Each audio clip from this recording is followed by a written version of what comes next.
देखिए, बहुत ही दुर्भाग्यपूर्ण और दुखद ये घटना हुई। आ, अभी तक आंकड़े जारी नहीं हुए हैं ऑफिशियल, लेकिन कई लोगों के जो मीडिया में आ रहा है, कई लोगों के हताहत होने की खबर है। सबसे पहले तो उन परिवारों के लिए ये ईश्वर उनको इसको दुख को सहने की शक्ति दे। आईटीबीपी के जवानों का हमने खुद देखा है, उनके हौसले को सलाम।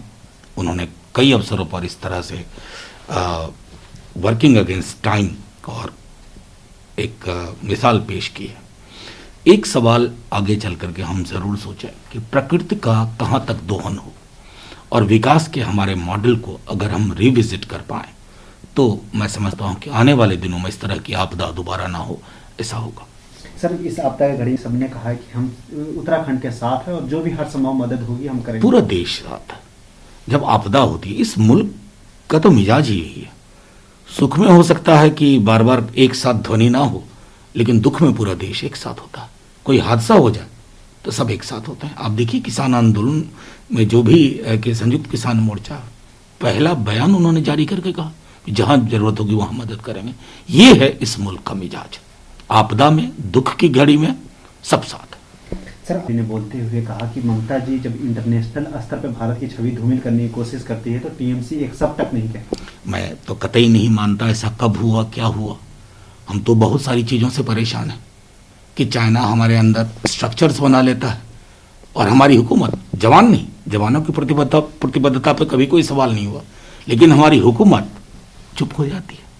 तो चुनाव है, मैं समझता हूँ चुनाव की तरह लड़े जाएं, और चुनाव में एक कम से कम स्तर तो जरूर हो जिसके नीचे हम में से कोई ना जाए, चाहे कोई पॉलिटिकल पार्टी हो। और मैं समझता हूँ कि प्रधानमंत्री जी तो पूरे देश के प्रधानमंत्री हैं, और जिस तरह मैं देख रहा हूँ असम, बंगाल या अभी बिहार देखा हमने, बिहार के साथ बहुत गहरा रिश्ता हो गया था प्रधानमंत्री जी का, हालांकि फिर उसके बाद बजट में कुछ हासिल नहीं हुआ। तो ये रिश्ते चुनावी रिश्ते नहीं होने चाहिए। पूरे देश के साथ, राज्यों के साथ प्रधानमंत्री जी का रिश्ता नैसर्गिक हो और वो चुनाव पर डिपेंडेंट ना हो। सर, प्रधानमंत्री जी ने ये भी ममता जी के राज में करप्शन और वायलेशन ये बढ़ गया है, लेकिन इनका राज जल्द ही खत्म होने वाला है।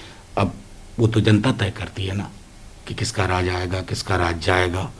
रही बात करप्शन की, तो प्रधानमंत्री जी वो ग्लोबल करप्शन का जो इंडेक्स आया है उसमें हमारा देश बीते 15 वर्षों में, 10 वर्षों में फिर क्यों आगे की ओर जा रहा है। और कई सारे राज्य हैं जहां प्रधानमंत्री जी की पार्टी के लोग मुख्यमंत्री बने बैठे हैं। एक आध तो ऐसे भी हैं जिन पे करप्शन के बहुत सारे आरोप हैं, लेकिन बने बैठे हैं।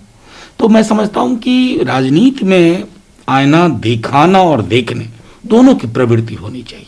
सर, कल राज्यसभा में भाषण के ऊपर प्रधानमंत्री अपनी बात रखेंगे, उसमें हो सकता है कृषि बिल का भी वो जिक्र करें। देखिए, जाहिर है कृषि पर ही ज्यादातर सदस्यों ने विपक्ष की ओर से उसी पर बात रखी, और मैं उम्मीद करता हूं कि माननीय प्रधानमंत्री जी एक लोकतांत्रिक और संवेदनशील तरीके से व्यापक बहस को देखेंगे। न किसान चांद मांग रहा है, न विपक्ष के लोग चांद मांग रहे हैं। बस इतना आग्रह कर रहे हैं कि लोकतंत्र में सुनने और सुनाने दोनों की बात होनी चाहिए। आप बहुत सुना चुके, अब सुनिए, और आपका कद बढ़ेगा अगर आप जनहित में, खेतीहर समाज के हित में इसको पलटने का, वापस लेने का फैसला करते हैं। सर, शरद पवार जी को, शिवसेना को ये नहीं कहा था कि मुख्यमंत्री के पद आपको देंगे। ये अब किसकी बात माने, किसकी बात माने? बंद कमरे में क्या बात हुई कौन जानता है? कोई मिनट था उसका। उद्धव जी सही कह रहे हैं, या आज आप सही कह रहे हैं, इतने महीनों बाद बंद कमरे की बातचीत, फाइल बंद, न जाने क्या।